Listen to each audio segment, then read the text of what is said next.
I would like to talk about game one of the NBA Finals yesterday with the New York Knicks and the San Antonio Spurs. I had a comedy show while the game was happening, but I was able to see I would say the last 7 minutes of the fourth quarter. Very good game. I don't know what exactly happened with the Jalen, Brunson, and fan interaction at the end of the game. Of course, there was some words said. Some say they were derogatory. I don't know. It's pretty subjective. I don't know what those words are. If he's complaining about people complaining that he's a flip-flopper, hey, welcome to the club. You know, when you're good like that, I've seen Wemby flop too. So, but overall, good game. If you didn't think Jalen Brunson was worth all that money, boy, you should. It felt like a slap in the face.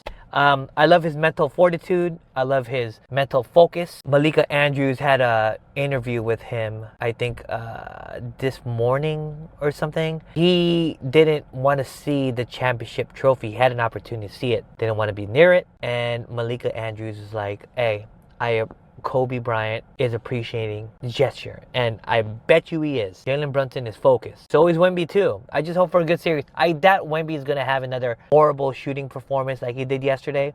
He did still manage to get 24, 26 points, so many rebounds and so many blocks. But Brunson at the end, boy. Karl Anthony Towns, are you kidding me? What is it, like his 10th year? 12th year? I don't know. Man. Yeah, that guy's a beast too. So overall, a great game. And I doubt San Antonio is going to lose 2 home court games. It's the NBA Finals, baby. They're 2 good teams. I'm a fan of both teams, by the way. And people hate me when I say, why are you a fan of both? You got to pick one. Look, I picked San Antonio to win game 1. And I bet a Yoshinoya Bowl. I bet a Yoshinoya Bowl. And I lost. And I pay my Yoshinoya Bowl debts, damn it. What else is there to talk about? Josh Hart as well. Look, the stats don't really scream a lot of stats when you see it on paper. But when you actually see the game, the amount of hustle, the amount of heart, and the amount of tenacity that he has and has always shown throughout the year is pretty amazing. Now, granted, the San Antonio Spurs has a very young team. I really love and Harper and De'Aaron Fox. And they all played, I think, fairly decent. But they have to step it up in game 2 because they can't all just be Wemby. And Champagnie, well, he did his part. But everybody else, they have to do their part, baby. And you want to know what sucks about this whole thing?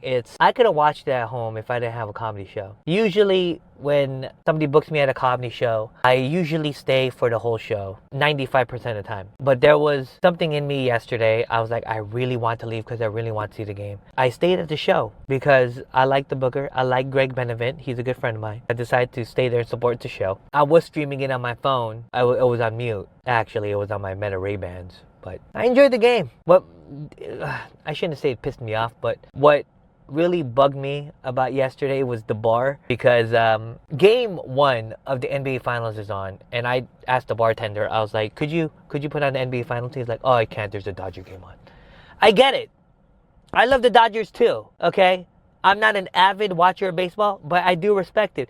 But it's game 1 of the NBA Finals, baby. Come on. Just let me have a little. But I get it.